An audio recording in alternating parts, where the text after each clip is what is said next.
revelado, Señor.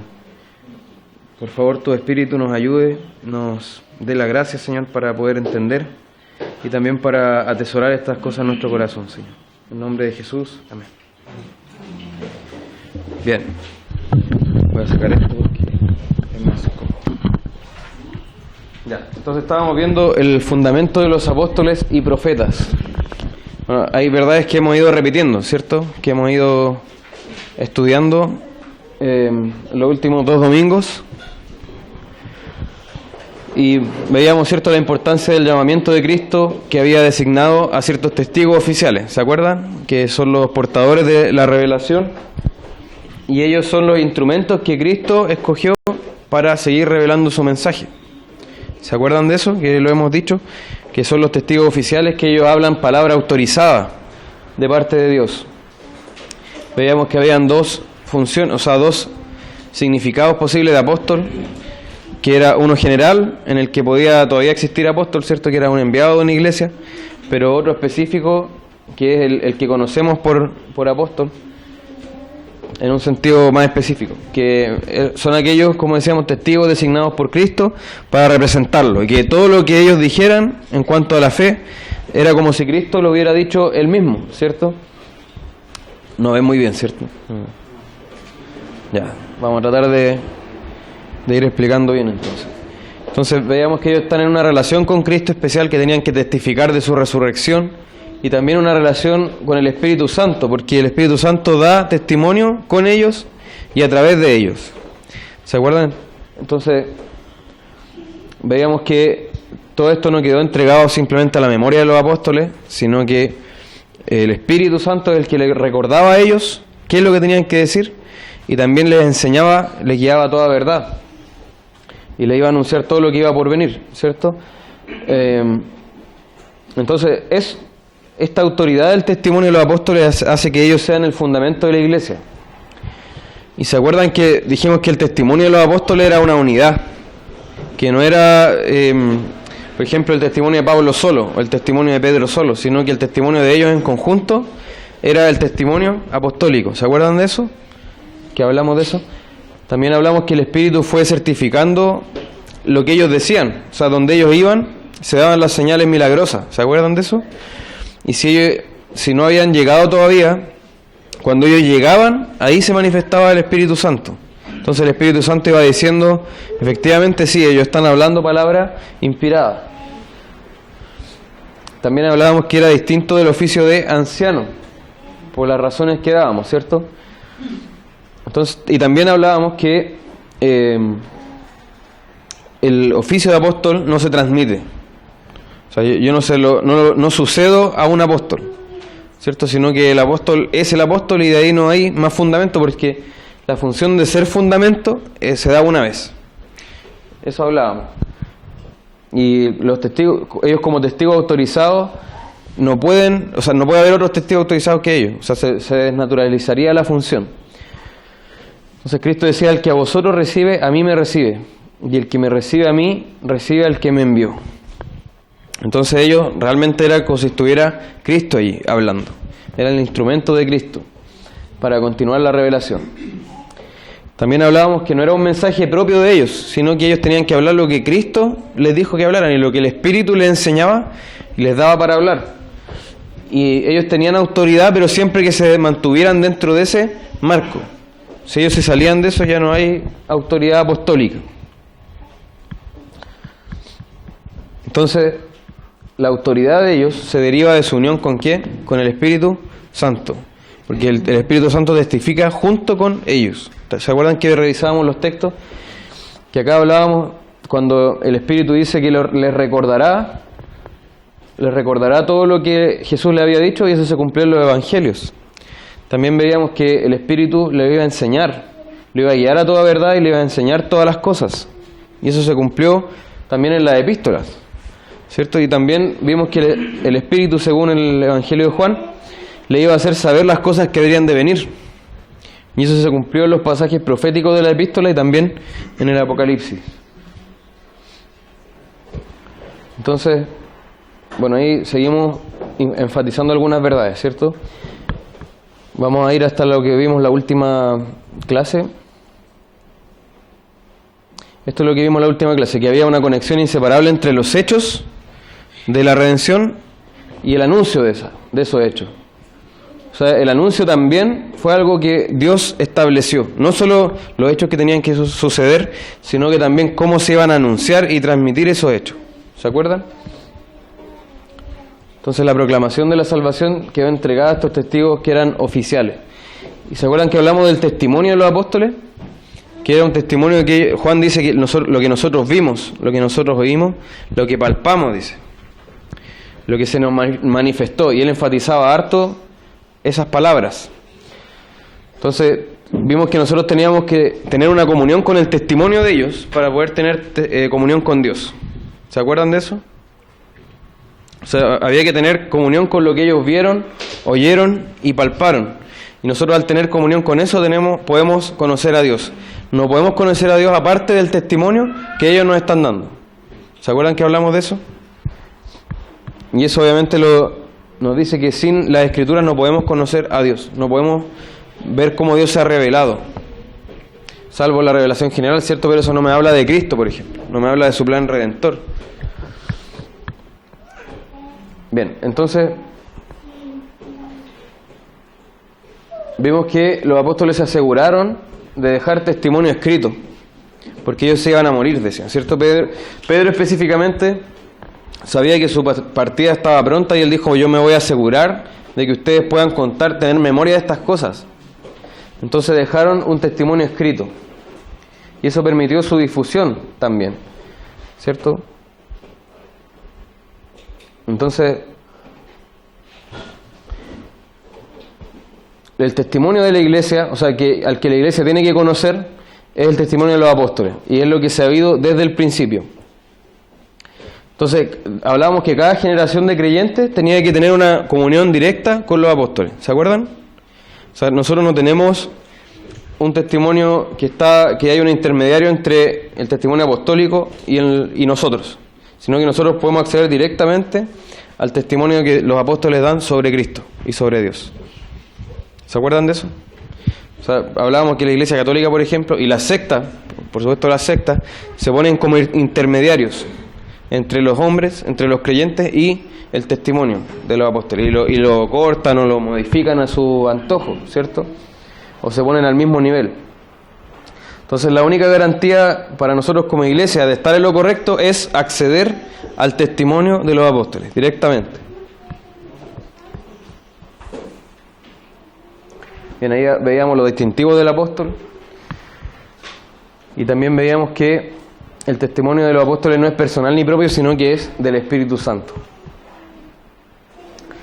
Bien, perdón, eso no lo vimos en la clase pasada, lo distintivo del apóstol. Que al defender su llamado, esto es interesante porque cuando habían falsos maestros o habían obreros fraudulentos, el Señor igual ocupaba las malas obras de ellos para su bien, para el bien de la iglesia. Por ejemplo, Pablo tuvo que defenderse de obreros fraudulentos y de apóstoles impostores. Y él al defender eso nos dio los distintivos del apóstol.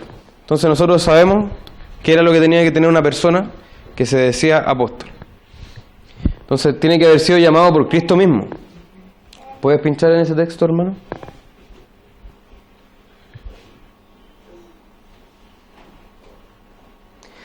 Dice, gracias, Pablo, apóstol no de hombres ni por hombre, sino por Jesucristo y por Dios, Padre que lo resucitó de los muertos. ¿Se fijan? Entonces tenía que ser llamado por Cristo mismo. También no tenía que haber recibido el Evangelio de los hombres, sino de Cristo mismo. Dice, pues yo ni lo recibí ni lo aprendí de hombre alguno, sino por revelación de Jesucristo. Ahí está hablando del Evangelio. Entonces ellos recibieron directamente el Evangelio, no lo aprendieron por otro, ¿ya? Después tienen que haber visto a Cristo resucitado. Entonces dice Pablo, no soy yo apóstol, no soy libre, no he visto a Jesús el Señor nuestro, no sois vosotros mi obra en el Señor. Y también dice en 1 Corintios 15, y el último de todos, como un abortivo, se me apareció a mí, o me apareció a mí. Entonces Cristo tiene que haberse aparecido o haberse manifestado de manera ya glorificado, resucitado al apóstol. En cuarto lugar, tiene que ser inspirado e infalible como maestro, debiendo ser recibida su doctrina como de Cristo mismo. Si leemos acá, dice: si alguno se cree profeta o espiritual, reconozca que lo que os escribo son mandamientos del Señor. ¿Se fijan? O sea, su palabra tiene que tener el carácter de inspirada. En quinto lugar, que el Señor haya acreditado su misión apostólica. El texto, por favor, de eso. Bueno, aquí habla cuando fueron a la iglesia en Jerusalén. Dice: pues el que actuó en Pedro para el apostolado de circuncisión, actuó también en mí para con los gentiles, y reconociendo la gracia que me había sido dada, Jacobo, Cefas y Juan, que eran considerados como columnas, nos dieron a mí y a Bernabé la diestra en señal de compañerismo, para que fuésemos a los gentiles y ellos a la circuncisión. Y ahí vemos que se mezclan dos conceptos, porque Bernabé no era apóstol en el sentido de testigo autorizado, pero sí era apóstol en el sentido de enviado. Pero Pablo tenía los dos. Era apóstol en el sentido de enviado y también de testigo autorizado, de representante. Por favor, hermanito Pablo. Por último, tener un ministerio acompañado y corroborado por milagros y señales. Eso era una señal de apóstol. Dice: con todo, las señales de apóstol han sido hechas entre vosotros en toda paciencia, por señales, prodigios y milagros. ¿Se fijan? Entonces los apóstoles tenían todas estas características que enumeramos.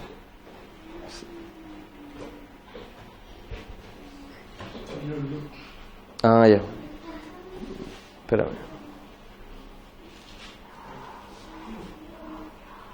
Es harto antes. Ahí está la última. Ahí. Ya, entonces el apóstol tenía que tener todas estas características. Y si no, era un falso.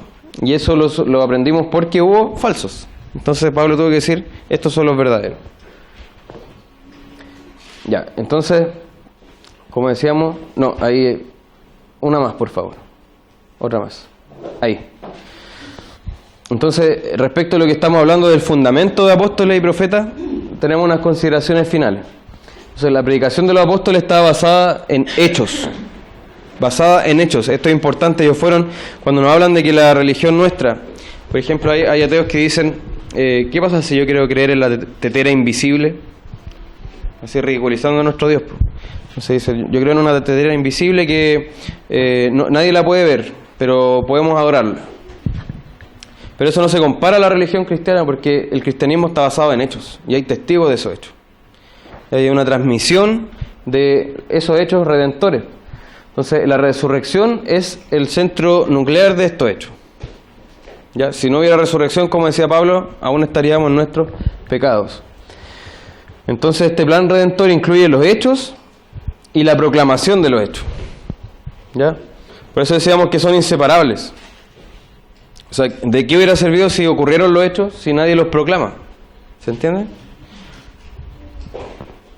Entonces, hay un registro escrito de los apóstoles que no es una simple biografía, sino que es un testimonio autorizado, es una evidencia de la certeza cristiana y fundamento de la comunidad creyente en todo tiempo y lugar. O sea, lo que ellos registraron es el fundamento para todas las iglesias, todas las congregaciones en todo momento, universal.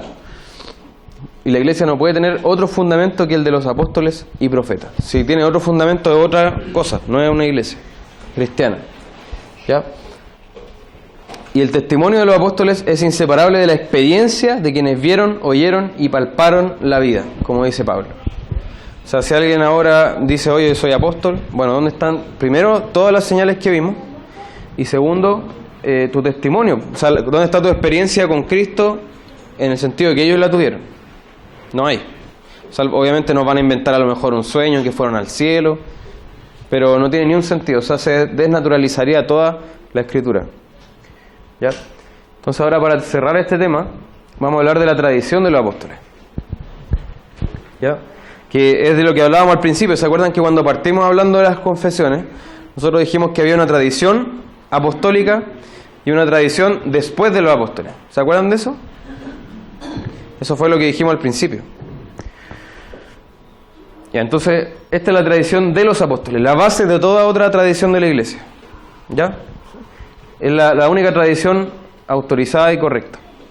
Entonces, la primera versión de esta tradición fue oral, porque mientras los apóstoles estaban vivos, ellos exhortaban, ellos enseñaban, ellos llevaban la palabra y no había necesidad de que hubiera un mensaje escrito hasta ese momento.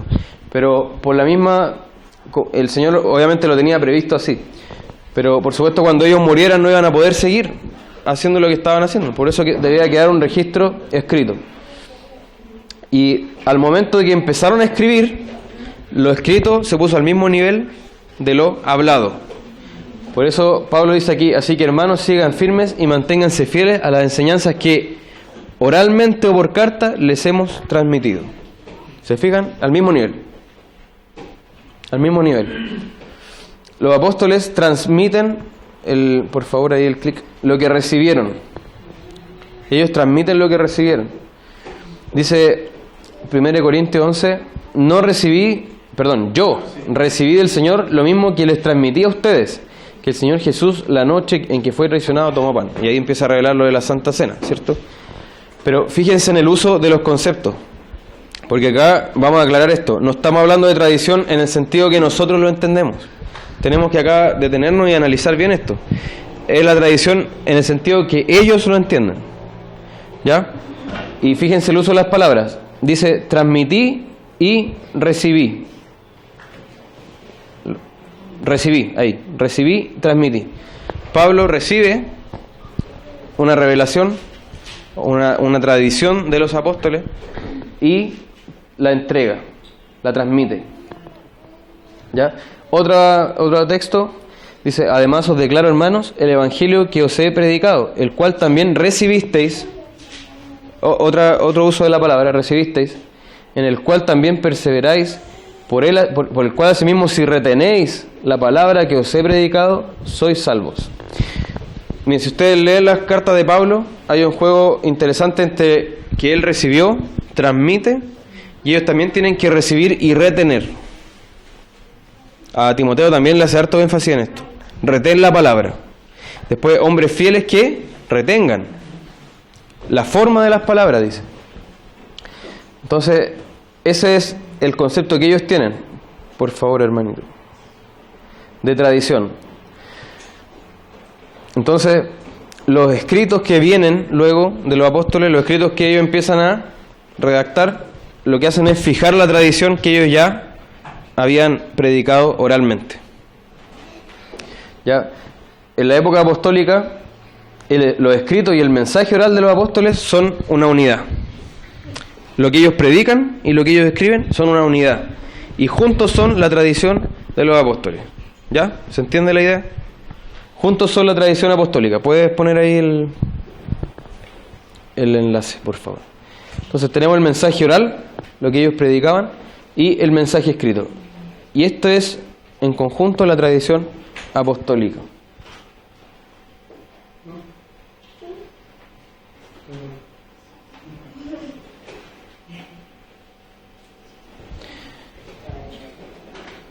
Hay una más. Gracias. Ya, entonces hablábamos que el concepto de tradición no tenía que ser entendido en un sentido común. O sea, no es simplemente, por ejemplo, una tradición histórica, una leyenda. Por ejemplo, nosotros hablamos de la tradición de Chiloé, por ejemplo. Que nos habla como de la cultura que se transmite, ¿cierto? Y se va aprendiendo. No es en ese sentido. Tampoco hablamos de una tradición de pensamiento. Por ejemplo, la tradición de filosofía inglesa. No es eso. Es otro concepto. Es el sentido judío de tradición, ¿ya? Que es recibir algo y la autoridad de la tradición está en el contenido, en el contenido de lo que se recibe. ¿Se entiende? Esa es la autoridad y yo transmito eso. Y por eso está el celo en guardarlo fielmente. O sea, que no se pierda nada, que se transmita todo tal como fue. Entonces se recibe, se transmite y el que lo recibe tiene que retenerlo y a su vez transmitirlo. ¿Ya? Entonces no es de naturaleza social la tradición, ni tampoco es producto de las actividades de la iglesia, ¿ya? Esta tradición apostólica, sino que es una manifestación de autoridad personal. ¿Ya? No sé si se va entendiendo la idea. es un testimonio autorizado e inspirado de los apóstoles. Y transmiten con la autoridad, esto ya lo hemos repetido, que les dio Cristo. Esa es la autoridad que ellos tienen. Es la proclamación, podríamos decir que es la definición de tradición. Es la proclamación autorizada de los apóstoles como testigos de Cristo y fundamento de la iglesia. Ellos transmiten una palabra que es oficial y debe ser transmitida tal como fue recibida. La Reina Valera, por ejemplo, traduce tradición, porque aparece como doctrina, que no está en sí mal, pero hay que entender los matices. Igual podemos entenderla como sinónimo de doctrina a la tradición, ¿ya? O sea, un cuerpo de verdades que tiene autoridad, ¿ya? Entonces, quizá por influencia por querer huir de lo católico, que hablaba mucho de tradición, por no querer darle un pie, que se malentendiera, se tradujo todo como doctrina. Pero hay que entender la diferencia, ¿ya? Y hay una diferencia, por ejemplo, con la tradición de los rabinos. Los rabinos venían después de los profetas. O sea, había un profeta, revelaba, y los rabinos lo que hacían era, de la revelación del profeta, transmitir, pero también iban añadiendo costumbres, añadiendo usos de ellos y razonamientos de ellos. En cambio, la tradición de los apóstoles, ellos testifican junto con el Espíritu Santo. ¿Se entiende? No son como los rabinos. Los rabinos ya, el rabino viene cuando ya hubo revelación. En cambio, el apóstol revela, está revelando, junto con el Espíritu Santo. La autoridad para transmitir lo que se recibió viene ¿de dónde? Del llamado que se le hizo.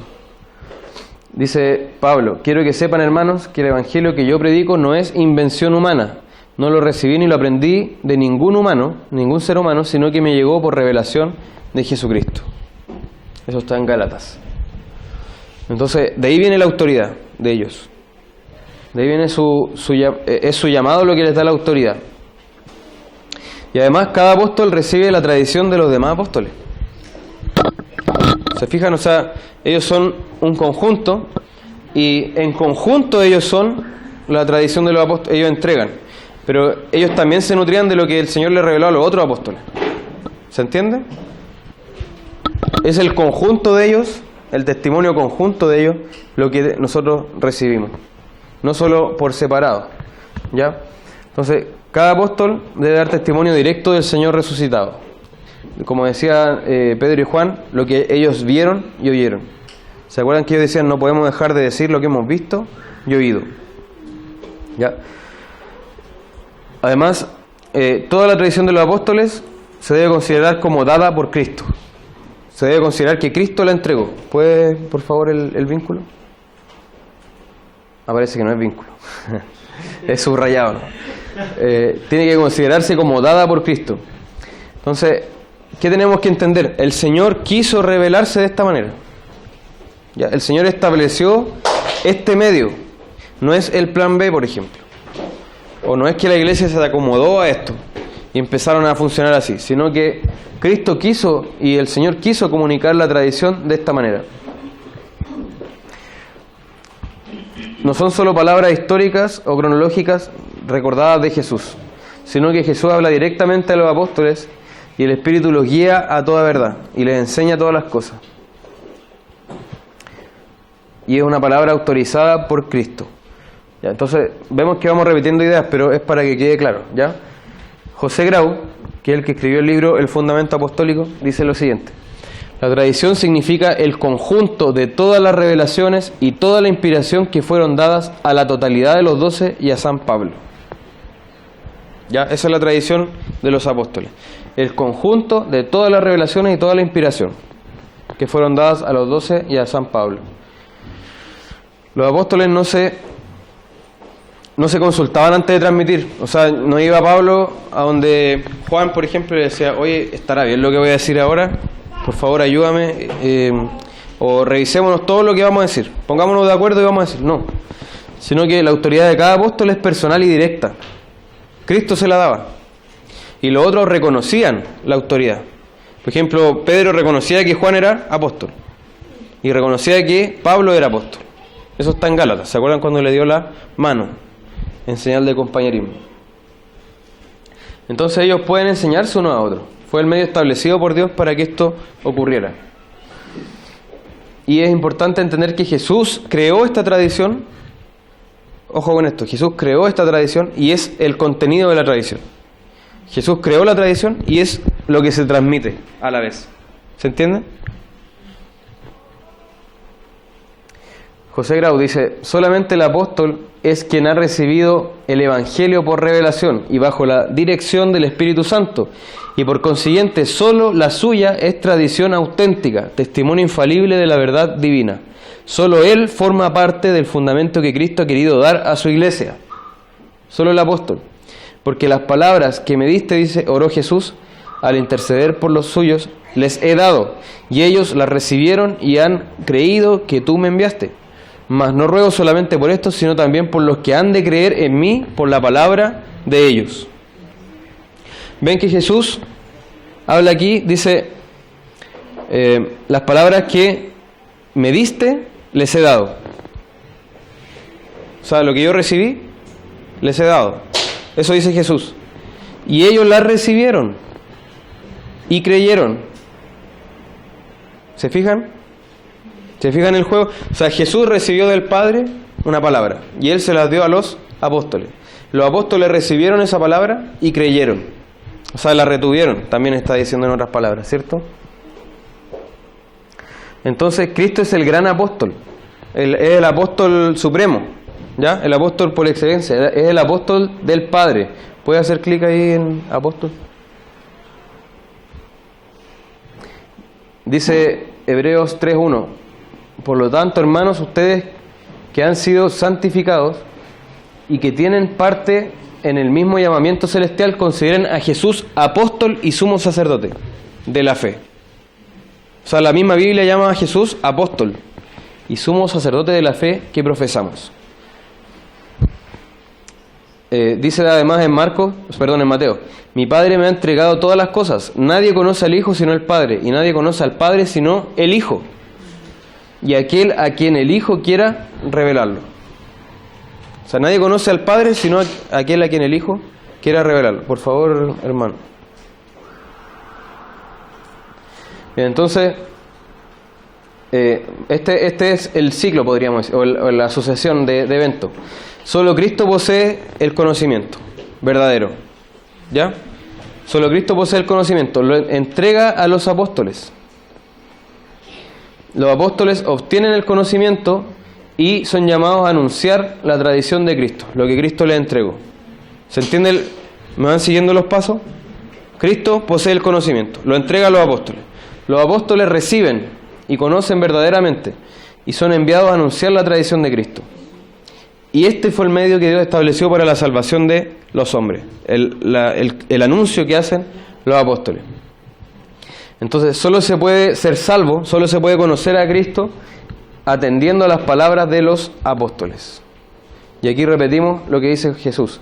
No ruego solamente por esto, sino también por los que han de creer en mí por la palabra de ellos. Y eso se cumple en los escritos inspirados. Bien, ahí terminamos esta parte del fundamento de los apóstoles. Entonces vimos qué era el fundamento de los apóstoles y cómo eso se transmite, la tradición de los apóstoles, ¿ya? Y ahí se termina la tradición de los apóstoles, no hay más.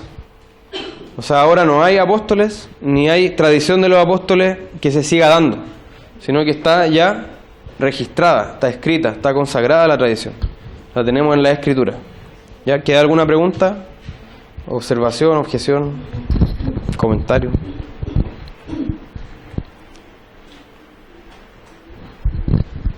Eso es lo que estamos viendo con respecto a la tradición apostólica. Ellos, al enviar las cartas, ya sea de la iglesia o personales, estaban conscientes con lo que dicen las palabras de que estas sí eran inspiradas. Sí, como Pablo decía a los tesalonicenses, que recibieron de la palabra como de Dios mismo. O sea, si lo vimos en ese texto, que recibieron las palabras de Él como de Dios mismo. Entonces eso da a entender, o Pablo está diciendo con eso, que él sabe que lo que él está hablando son mandamientos del Señor. Se me fue el versículo exacto donde está eso, pero lo leímos.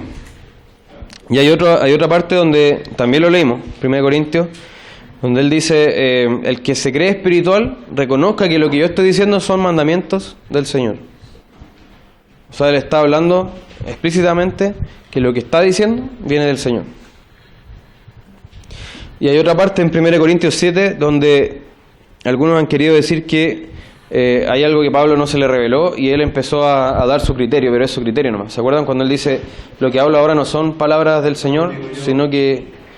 Ya, pero ahí también, si uno lo interpreta bien, porque él dice, porque también yo tengo el Espíritu de Cristo, dice. ¿Se acuerdan que dice eso? Él lo que está haciendo es que específicamente no se le reveló, es cierto, pero por su autoridad de apóstol, él podía decir eso. Y es una autoridad, cuando dice yo también tengo el Espíritu, se está refiriendo yo también, al igual que los otros apóstoles. Y él está revelando ahí palabras inspiradas también. Y él tiene autoridad para hacer eso. Jesús le dio autoridad para hacer eso. ¿Se entiende? El de recibieron la palabra como... Dice del 11 hacia adelante, más os hago saber, hermano, que el Evangelio anunciado por mí, este Pablo, no es seguro, pues yo lo recibí, pues yo ni lo recibí ni lo aprendí de hombre alguno, sino por revelación de Jesús. Amén. Si ahí tenemos otro texto más. ¿Ve? O sea, ahí uno ve que Pablo estaba consciente de que él estaba entregando palabra inspirada, que no era solamente una carta, unas recomendaciones, sino que era el medio que el Señor estableció. Igual que Pedro, Nacho, cuando él, no recuerdo el texto, pero dice que tomen en cuenta las mismas palabras de Pablo. Ah, sí. Se confirma que las palabras de Pablo van a dar concordancia con la misma escritura. Ahí habla que las tuercen como la otra escritura, Claro. dice Pedro. De hecho dice como lo que Pablo como tan sabiamente ha enseñado. Porque Pedro también reconocía a Pablo la sabiduría que tenía. Sí, mira, dice...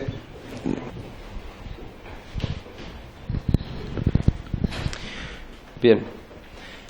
La próxima clase, si Dios quiere, vamos a ver la tradición post-apostólica, o sea, la que ya la Iglesia se edifica sobre esta tradición primera. ¿Se entiende? Esta tradición es el fundamento, es el cimiento de la Iglesia. Y Pablo habla de la Iglesia como edificio espiritual. Y Pedro también habla como edificio cuando dice que nos acerquemos como piedras vivas, ¿cierto? Entonces, la casa de Dios, la Iglesia, ¿cierto? Y se va edificando sobre este fundamento que pusieron los apóstoles. Y vamos a hablar entonces de lo que pasa después. Porque como evangélicos tenemos temor, o sea, por huir de lo católico, del concepto tradición y de reconocer que tenemos una tradición. Pero, como decía alguien por ahí, cuando la tradición no se reconoce, cuando uno dice no existe, se vuelve invisible y es más peligrosa. O sea, ahí puede ser peligrosa, mejor dicho, porque uno no puede identificarla, uno no puede saber cuál es. Entonces puede deformar la palabra sin que nos demos cuenta, porque es algo invisible, no estamos conscientes de eso, ¿se entiende? Bien, y esto es importante para entender por qué hablamos también de sola escritura. ¿Han hecho la relación? ¿Por qué hablamos de sola escritura? Porque la escritura contiene el testimonio autorizado, contiene el testimonio oficial que el Señor ha entregado. Entonces, si nosotros no creemos solamente que la escritura, que solamente la escritura es la regla de fe y práctica, ¿cierto? Y la que determina nuestra doctrina y nuestro quehacer como iglesia, lo que estamos haciendo es desnaturalizar la revelación de Dios, ponerla al mismo nivel de lo que puede hacer el hombre, de la actividad que puede hacer el hombre y de lo que puede crear el hombre en cuanto a doctrina. Entonces esto es muy importante como fundamento, porque ¿en qué marco está esto? En el de credos y confesiones. Nosotros estamos explicando por qué tenemos credo y confesiones. Y lo primero que tenemos que explicar es que lo que hicieron los apóstoles al revelar la palabra de Dios no se va a repetir. No hay nueva revelación en ese sentido. Y no hay nada que se pueda poner al mismo nivel que esa tradición de los apóstoles. No hay nada que se pueda poner a ese nivel. Entonces, si vamos a hablar de credo y confesiones, tenemos que partir diciendo lo que la misma confesión dice. Y voy a leer nuevamente la primera frase de la confesión. Dice: la Santa Escritura es la única regla suficiente, segura e infalible de todo conocimiento, fe y obediencia salvadores. O sea, la misma confesión no apunta hacia ella misma, sino que dice: allá está la regla. Y nosotros exponemos lo que creemos, pero allá está la regla. Y esa dice la única infalible, o sea, la confesión se reconoce falible. ¿Ya? Entonces, dejemos ahí el tema, ya pasamos entonces fundamentos y tradición de los apóstoles y ahora lo vamos a enfocar.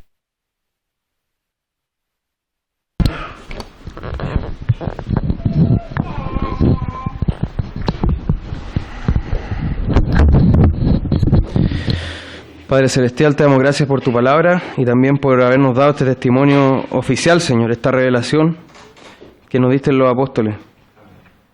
Porque no tenía obligación, Señor, de revelarte a nosotros, pero tú quisiste hacerlo, tú quisiste ayudarnos, Señor, tú quisiste revelarte a nosotros, darnos vida, darnos luz en nuestras tinieblas, en nuestra muerte. Tú quisiste resucitar nuestro corazón, Señor, darnos vida espiritual. Y también darnos vida como completo ser, Señor, espíritu, alma y cuerpo, Señor. Te damos gracias, Padre, por esta palabra que hemos recibido y te pedimos que podamos retenerla. Como dice acá, como tú nos ordenaste, Señor, que podamos retenerla y también predicarla fielmente, Señor. En el nombre de Jesús, nuestro Salvador. Amén.